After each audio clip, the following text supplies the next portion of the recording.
Tuan-tuan tengok pemandangan itu, kalau Allah izinkan untuk tuan-tuan tinggal di situ pun tak apa dah. Pemandangan pokok, saya pernah tengok pokok 5-6 batang, tepi itu sungai. Termenung saya di situ, termenung tengok, Allahu Rabbi. Tengok tu termenung, berhenti di situ tengok pokok yang rendang tu, tengok air yang mengalir di bawah.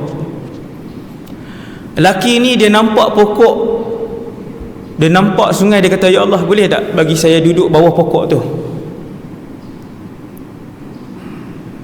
Tuan-tuan, dengan siapa dia berbicara? Allah Rabbul Alamin. Siapa yang sambut lelaki terakhir dalam syurga ni? Allah Rabbul Alamin. Dia kata, ya Rabb, adnini min hadhihi syajarah fali astadhilla bi dhilliha wa ashraba min ma'iha.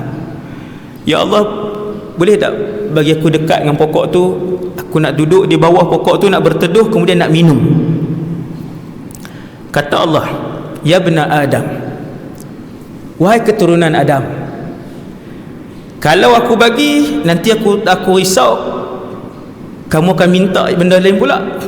Dalam keadaan Allah Maha mengetahui apa yang akan lelaki ni lakukan. Allah Ta'ala kata, wahai pemuda, wahai anak Adam, kalau aku bagi yang ni, sa'altani ghairaha, kamu akan minta benda lain.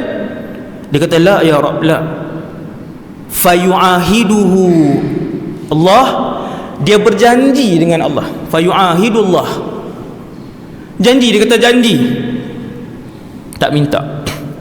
Allah Ta'ala pun bawa dia, maksudnya izinkan dia, dia pun pergi bawah pokok tu, dia pun duduk seronok minum.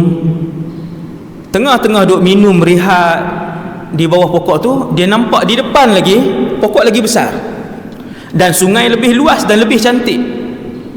Dia pun bangun, dia kata, ya Allah, buat dah. Tengok perangai manusia. Dia kata, ya Allah, kali ni ya, boleh tak pokok depan tu lagi, sebab pokok tu lagi luas daripada pokok ni.